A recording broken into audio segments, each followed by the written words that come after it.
Eva, c'est votre zapping du lendemain. Comment débute cette année? Pas de prophétie, plutôt le thème des programmes du soir. Alors ça ressemble à une crise d'adolescence. Alain, le philosophe, écrivait: l'adolescent est l'être qui blâme, qui s'indigne, qui méprise. Et c'est pas l'héroïne, flic de métier de la série The Bay sur France 2, qui me contredira. La voilà rentrant chez elle après une journée éprouvante. Retrouvailles avec ses deux ados. Baisse le volume, putain. Pourquoi je baisserai? D'une, parce que c'est trop fort. De deux, parce que j'essaie de bosser. Et de trois, parce que ton son là, c'est vraiment de la merde. Les enfants, c'est pas cool. Oh, baisse ta musique, je m'entends plus penser là.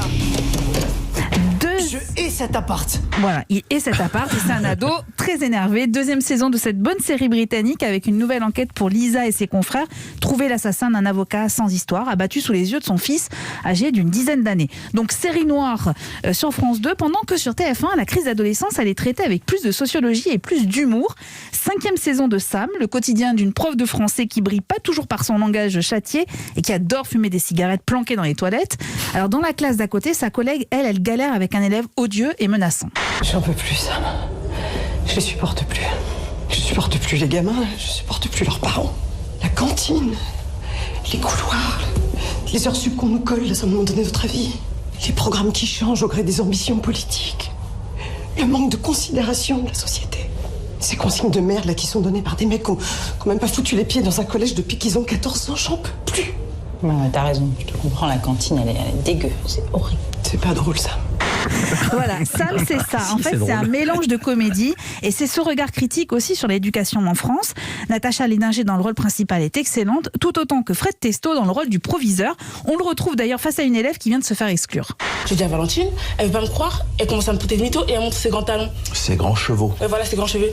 Elle commence à m'embrouiller. Donc moi je commence à flipper, je vois le prof qui me regarde. Je vais pas rater mon contrôle, monsieur. En plus j'avais appris tous mes textes. Sauf que Valentine n'avait pas me lâcher. Du coup, je suis pas bien. Je veux sur mon contrôle, mais aussi de ma copine. C'était un vrai dilemme, monsieur. J'explique au prof et il veut rien savoir.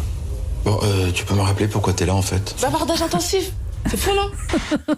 Voilà, ce sont des petites scénettes d'humour qui ponctuent les épisodes au cours desquels vous allez découvrir un nouveau personnage incarné par François Berléand. Et puis sur France 5, il est aussi question d'enfant, de désir d'enfant. Au piano, Jean-Hugues Anglade, alias Zorg, l'amoureux fou de Betty, joué par Béatrice Dalle, 37 le matin, ou l'histoire d'une passion dévorante filmée par Jean-Jacques Benex, sortie de Roméo, une sorte de Roméo et Juliette rythmée par cet enfant que Betty veut absolument. Je récapitule votre soirée, série policière avec The Bay sur France 2 à 21h05, comédie sur TF1 avec Sam à 21h05 aussi, et puis film dramatique sur France 5 avec 37 le matin à 20h50. Merci beaucoup Eva.